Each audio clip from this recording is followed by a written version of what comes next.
Važiuojam į pirtelę, suorganizavo mano žmonelė. Sekmadienis vaikas darželį, irgi žmona suorganizavo. Po pirtenimuose jau. Prisipirtenom labai smagiai. Tokia faina pirtelė. Pažiūrėkit, labai faina žmona ir labai faina pirtelė.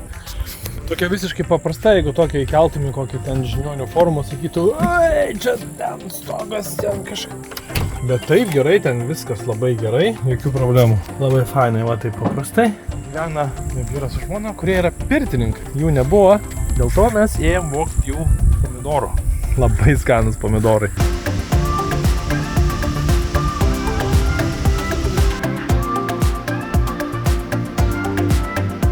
Vau, ką tik kurjeris atvarė, žiūrėkit. Aš tikėjausi, aišku, didesnės dėžutės, bet jūs pažiūrėkit. Opa!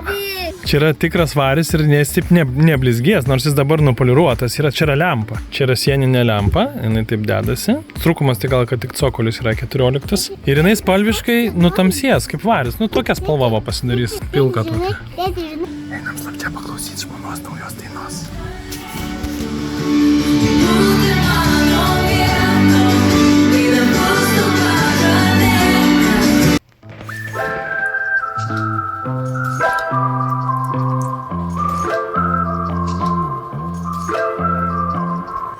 Tai ir sulaukiam svečių su žemėlapiais. It's colorful. Yeah. Einam apžiūrėt. I think we are here.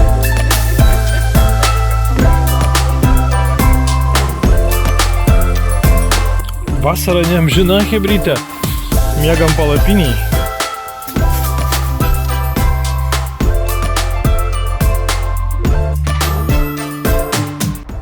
Ką aš dienom veikiu, va, sėdžiu vaikų namelį, pasiėmęs kamerą ir filmuoju. Aš tik vakar susitvarkiau laboratoriją savo. Iš sporto grįžo labai alkana, papasako, ką čia valgai. Čia yra duonytė, sviestukas, humusiukas, pasidariau pati humusiuką ir pomidoras kaimiškas. Kaimiškas? Iš kur gavai kaimiško? Iš Menulės ūkio. O tavo ūkis? O čia ūkis mano dar neduodama. Labai apžylau ir nepalaistyti. Aplysti. Ale malkos dregnokos. Ką čia dabar daryt?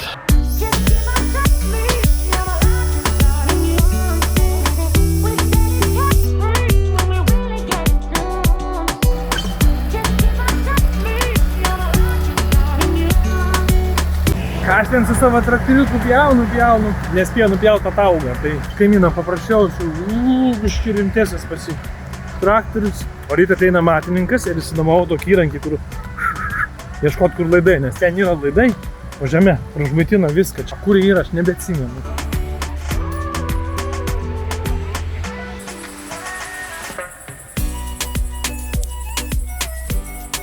Pasidariau vakar per balių tokių kuoliukų pas Mailitų. Paraudojai neugražiai. Su prie palapinį įsimiegojimo dabar turi pasirodyti matininkas, bet kurią sekundę. Įsikviečiau matininką tam, kad yra konkrečios vietos, kur galima statyti, kur negalima statyti. Ir aš ten ant kampo noriu statyti. Reikia labai tiksliai susirasti centimetro tikslumu, kur tos vietos yra, kad nepramazyti. Susirasiu, kur yra kabelis ir tada jau tiksliai bus galima žinoti, kur galima, kur negalima statyti. Ir tada jau bus galima tiksliai nuspręsti, kur stovės statinys. Aš įdėjau bautukus, aš su jais 2 pastatus pastačiau, buvau laidotuvėse ir verslo susitikime. 15 eurų dekatlonas. Beleka. Dar bėgiodavau, kaip bėgiodavau. Reikėtų vėl pradėti. Visiškai fantastika. Atsižymėjom daug taškų. Iš akies primetus labai optimistiškai nuteikė, nes kaip telefonu matavau, tai tikslumas yra nedidelis. Ir tada atrodo, va čia kažkur čia. Ir tada jau matau, kad čia reikia matuoti būtinai, nes čia visų ribos persipina, projektuojant, kur tą namą padėti, reikia jau labai neužlipti ant tos ribos. Pavyzdžiui, šitas pastatas, riba yra va čia. Jeigu tu iš akies telefono matuosi, gali užlipti ir pastatyti, tada pažeisi įstatymus, kur draudžiamai zonai pastatysi. O dabar kita užduotis nuvažiuoti pasimatymą į tą kažkokį filmą, kur 3 valandas nusižiūri. Ir tada įsinuomos įrankį elektrą, kur ieško kabelių. O taip tiesiai 300 metrų eina kabelis ir kūris eina, kritis eina, mes polius grečiam. Reiktų, kad tą kabelį neužkabinti.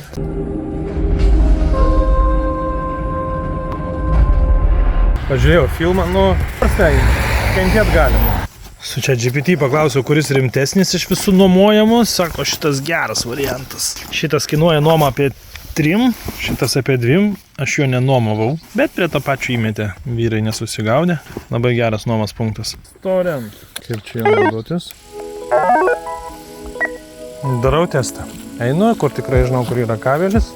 Nieks nevyksta. Įjungsiu, kad biskį elektros kažkas naudotų, nes jisai fiksuoja srovę. Šitas, manau, pakankamai daug įmo elektros išbandom. Nu, dabar jau vyksta. Super geras naujienas. Čia namas stovėti gali, nes praeina jokie kabeliai. Aš bijau, kad čia eis kabeliai. Sukant polius po iki 2 metrų gali pradėti poliai kratyti. Plius man reikės atsivesti vandenį ir dar kitą elektrą ir to pasiekoje reikia žinoti tiksliai, kur negalima kast arba reikia kast atsargiai.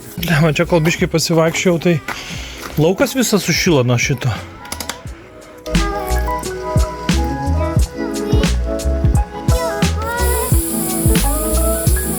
Kaip jauni su trimeriu, čia pasispaudžia arba specialiai paspaudžia mygtuką. Tada išlenda žilka. Ir jeigu jos per daug išlenda, būna peilis. Man buvo nulūžęs. Tai kadangi reikia biškai apsipjauti prie skydinės, tai va tokį peilį padariau, pusiau aštrų. Ir žilka tada čikšt ir nusikerpa. Čikšt.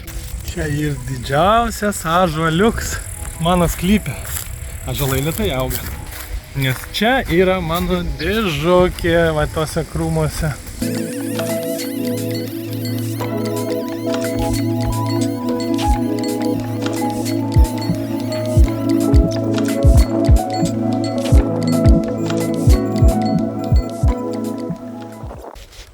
Čia kaip pažymėta eina tiesiai tokia. Na, šiaip tai nieko nepasakytum, kad čia buvo kasta, kažkas daryta. Prieš tai matęs, tai buvo tik pakasta, nes žolė buvo atitinkamai.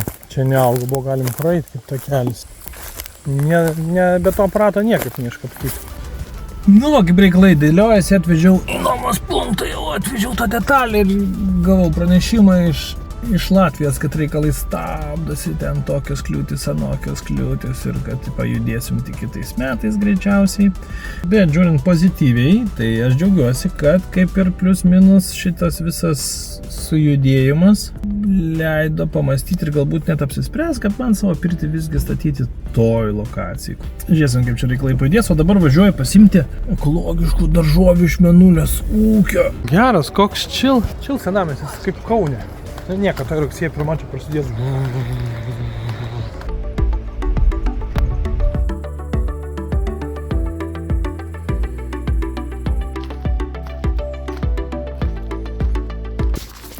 Šitas takelis yra koks 100 metrų. Kiekvieną dieną aš kokią 500 kartų. Pirmyn atgal. Tyrimai patvirtina, kad toks pabuvimas truputį ilgalaikę naudą teikia. O jeigu tu va taip kasdien vaikštai, tai nauda tada yra mega ilgalaikė. Ir žinau, nuotaika tikrai kelia.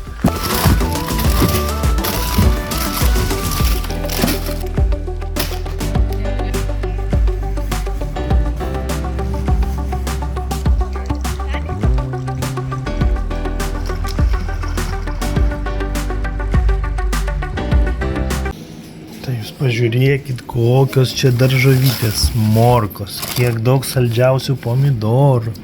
Čia yra Mėnulės ūkis ekologiškai augina. Čia žmona atrado ir čia yra wow, čia yra maistas. Mes vegetarai būna atsidarom šaldytuvą, tai pasižiūri tą plasmasinį kalafiorą iš parduotuvės, galvoji, nesinori. O šitas daržovytės. Tofifienė. Tofu. Pomidorai, prieskoniukai ir nuostabūs pusryčiukai.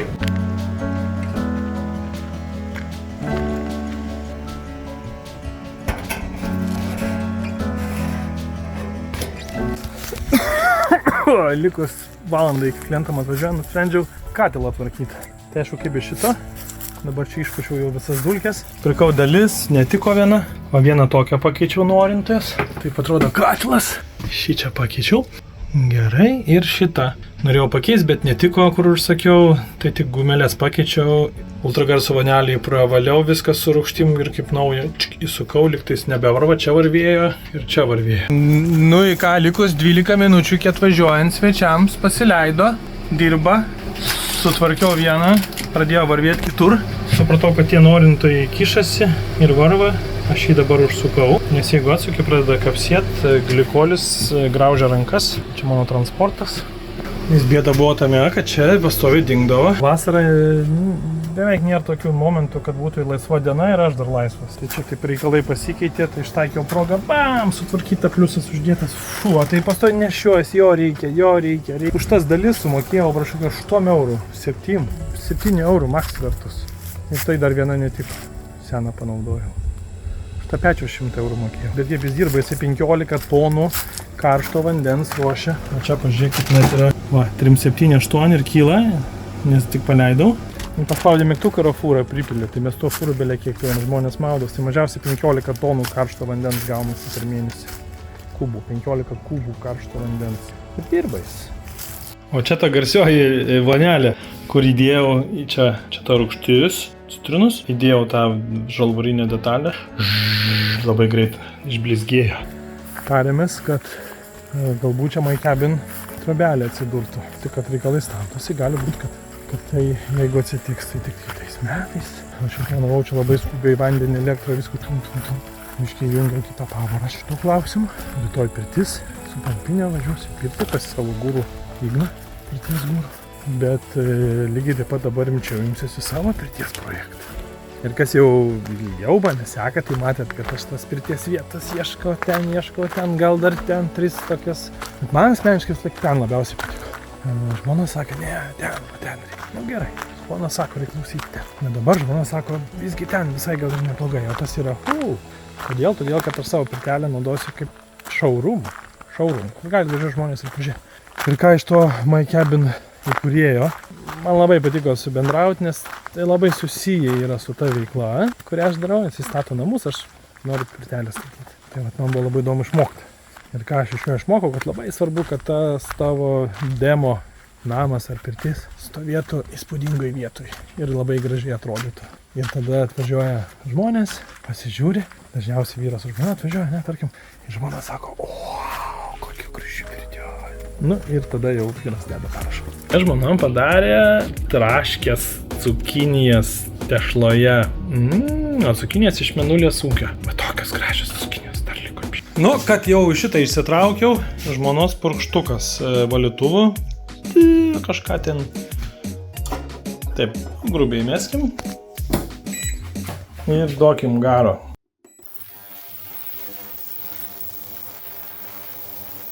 Tai įdomumai, ultragarso vonelė skleidžia ultragarso bangas, labai aukšto dažnio. Negirdimas, mes girdim tik tai harmonikas. Ir vanduo vibruoja ir dėl to tokio stipraus vibravimo susidaro tokie mikroburbuliukai, sekundės dalį ir jie taip plup ir susprogs. Ir tas plium sukelia tokį sprogimą, kad gali beveik iki 10 000 laipsnių ten temperatūrą sukilti labai trumpam tam burbuliuke. Ir 1000 barų slėgis ten plum. Ir toksai dalykas, jisai valo. Kiekviena maža kažkur užakusi skylutė, jinai atsibaladoja, išsivalo. Tai pabandžiau, pamizginau 30 sekundžių ir išdėsiu dabar pūkštukai, padės ir pūkštis.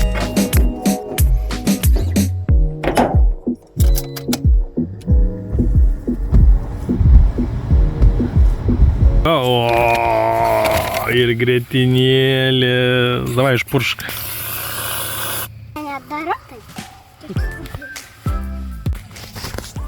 O, gauranga, dabar jau su žmona pašnekėjau. Yra per mėnesį tam tikri etapai. Būna etapai, kai viskas labai džiai super ir tokie, kai viskas ne. Dabar pašnekėjau, sako, nežinau, gal tu ten nestatyk, ten nėra pas tave dušo, toj pirti šūdas, ten gal. Statyk normalią pirtį su dušu ir tualetu. Aš sakau, eisiu, tau gal mašiną sutvarkysiu, tai tau nuotaika pagerės. Nesąmonę statai.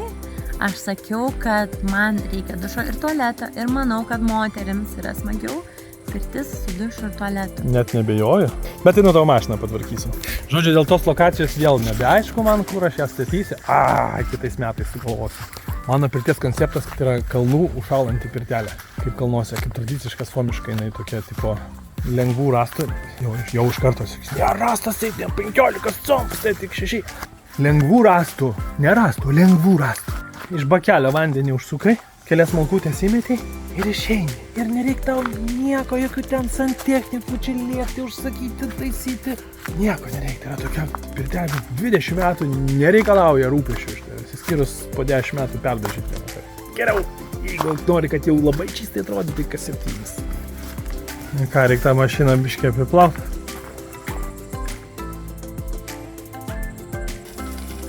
Gal einam namo? Ne, čia mėgau. Čia mėgosi? Tai čia šalta bus. Ne. Geriau palapiniai mėgo. Nu gerai, tu čia mėgo, aš einu namo. Gerai, labanakt.